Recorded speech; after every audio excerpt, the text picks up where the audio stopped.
चलिए स्टूडेंट, हम लोग क्वेश्चन नंबर 7 को सॉल्व करते हैं। देखिए क्वेश्चन नंबर 7 में क्या कहा जा रहा है। स्टूडेंट आप लोग क्वेश्चन को पढ़िए। हमसे कहा जा रहा है चंद्रमा का व्यास पृथ्वी के व्यास का लगभग 1/4 है।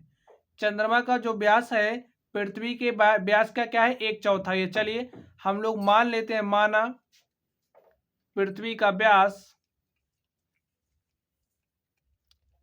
व्यास कितना है, डी है। पृथ्वी का व्यास हमने स्टूडेंट कितना माना, डी।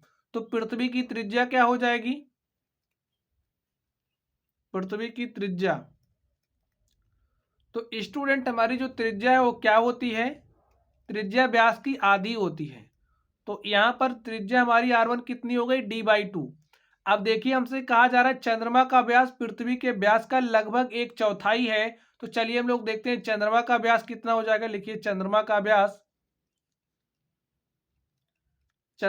व्यास, तो जो चंद्रमा का व्यास है पृथ्वी के व्यास का लगभग 1/4 है। तो पृथ्वी का व्यास d है, तो d का 1/4 कितना हो जाएगा, d/4। तो यहां से हमारे पास चंद्रमा का व्यास आ गया d/4। तो लिखिए चंद्रमा की त्रिज्या क्या हो जाएगी, चंद्रमा की त्रिज्या। तो स्टूडेंट जो चंद्रमा की त्रिज्या है उसको हम r2 लिख रहे हैं। तो r2 क्या हो जाएगा, त्रिज्या क्या होती है, व्यास की आधी।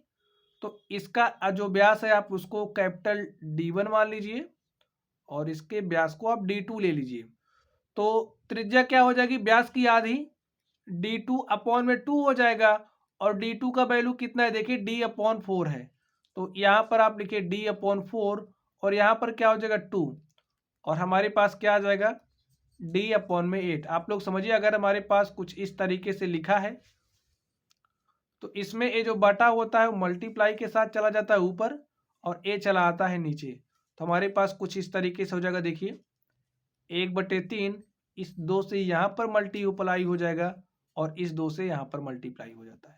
तो इसमें आप लोग डायरेक्टली काट भी सकते हो। समझ लीजिए हमारा यहाँ पर क्या है, समझिए यहाँ पर हमने 5 ले लिया तो ऊपर क्या हो जाएगा 5 से मल्टीप्लाई। तो कुछ इस तरीके से हमारा होता है। ठीक स्टूडेंट, तो इसी बेस पे हमने यहाँ पर लिखा है हमारा 4 क्या आ जाएगा नीचे, तो यहाँ पर हो गया d/8। अब देखिए हमारे पास जो चंद्रमा की त्रिज्या r2 है वो क्या आ चुकी है, d/8। हमें बताना क्या है, इन दोनों के पृष्ठीय क्षेत्रफलों का अनुपात। तो लिखिए चंद्रमा का पृष्ठीय क्षेत्रफल, चंद्रमा का पृष्ठीय क्षेत्रफल, और हम लिखेंगे पृथ्वी का पृष्ठीय क्षेत्रफल। हमें इन दोनों का अनुपात बताना है। तो लिखिए चंद्रमा का पृष्ठीय क्षेत्रफल और चंद्रमा का जो पृष्ठीय क्षेत्रफल होगा उसको डिवाइड कर देंगे पृथ्वी के पृष्ठीय क्षेत्रफल से। तो हमें इन दोनों के बीच में अनुपात मिल जाएगा। और देखिए पृष्ठीय क्षेत्रफल का फॉर्मूला क्या होता है, 4πr²। ठीक है, तो यही फॉर्मूला आप यहाँ पर अप्लाई कर दीजिए।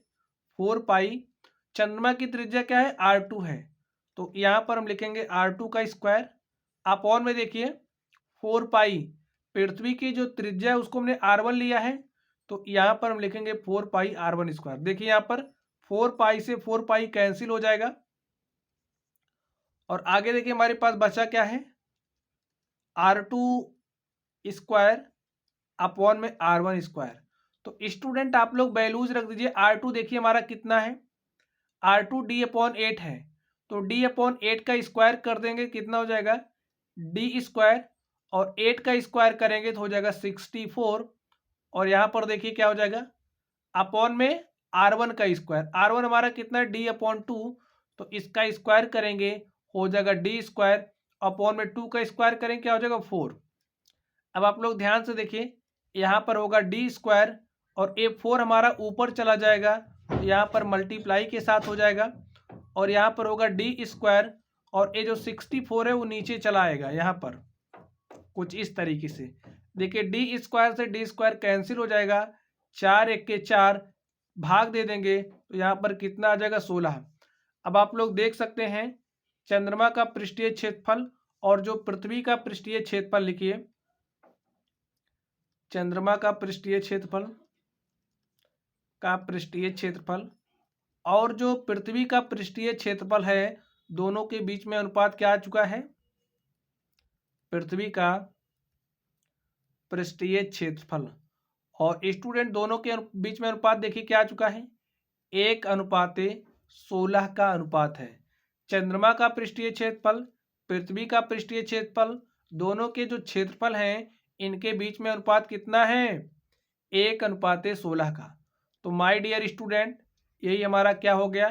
आंसर हो गया। तो इस तरीके से हमने इस प्रश्न को सॉल्व किया। चलिए स्टूडेंट, आप लोग पढ़ते रहिए। अगर आप लोगों को कोई भी डाउट हो तो आप लोग कमेंट बॉक्स में कमेंट करना। वीडियो पसंद आए तो वीडियो को लाइक कीजिएगा, चैनल पर नए हो तो चैनल को सब्सक्राइब कीजिएगा। चलिए स्टूडेंट, आप लोग पढ़ते रहिए। Thank you.